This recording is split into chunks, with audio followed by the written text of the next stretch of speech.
Hello, आज पनि हजुरमाझ उपस्थित भइसकेको छु तपाईहरुकै दिनेश अफिसियल युट्युब च्यानलबाट। र आज चाहिँ हामीले ग्राउन्ड ढलाइ यानि कि भुइँ ढलाइको बारेमा केही कुराहरू चाहिँ जानकारी दिन आएका छौँ, यानि कि लिएर आएका छौँ।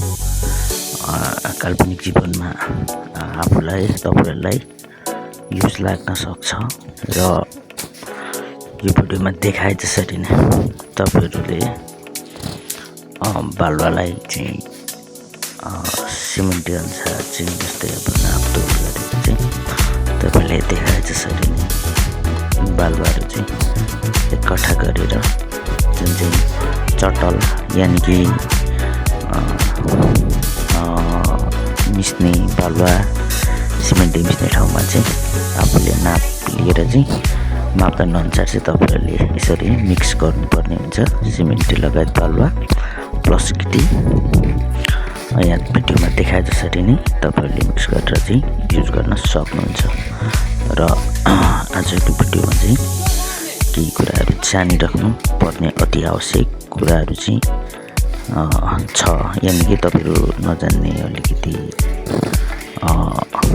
सिमेन्टप्रति यानि कि मिसनको काममा चाहिँ घर धनीहरूलाई चाहिँ थाहा हुँदैन नि त, यो कुरा चाहिँ जान्नुपर्छ है त।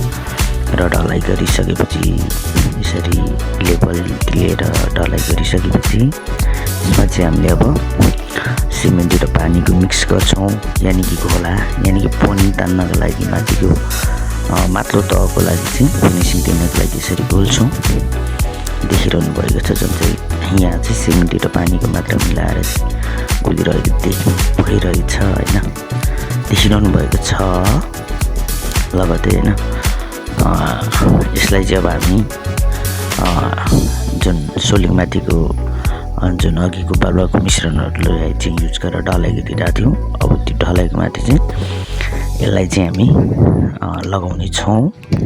लगाउँदैछौँ। र यसरी लगाइसकेपछि चाहिँ हामी अब पोनिङ पाताले चाहिँ हामीलाई यसलाई चाहिँ केही समयपछि राखेर यसलाई फिनिसिङ दिने कार्य गरिरहेका छौँ। र हेर्न सक्नुहुन्छ यो चाहिँ अन्तिम फिनिसिङ एकदमै राम्रो चटक्क परेको चाहिँ देख्नुभएको छ। तपाईहरुलाई कस्तो लाग्यो भिडियो हेरेर र सल्लाह प्रतिक्रिया दिन नबिर्सिनु होला। र यस्तो कुराहरूको जानकारी लिनको लागि चाहिँ मलाई मेसेज पनि गर्न सक्नुहुन्छ।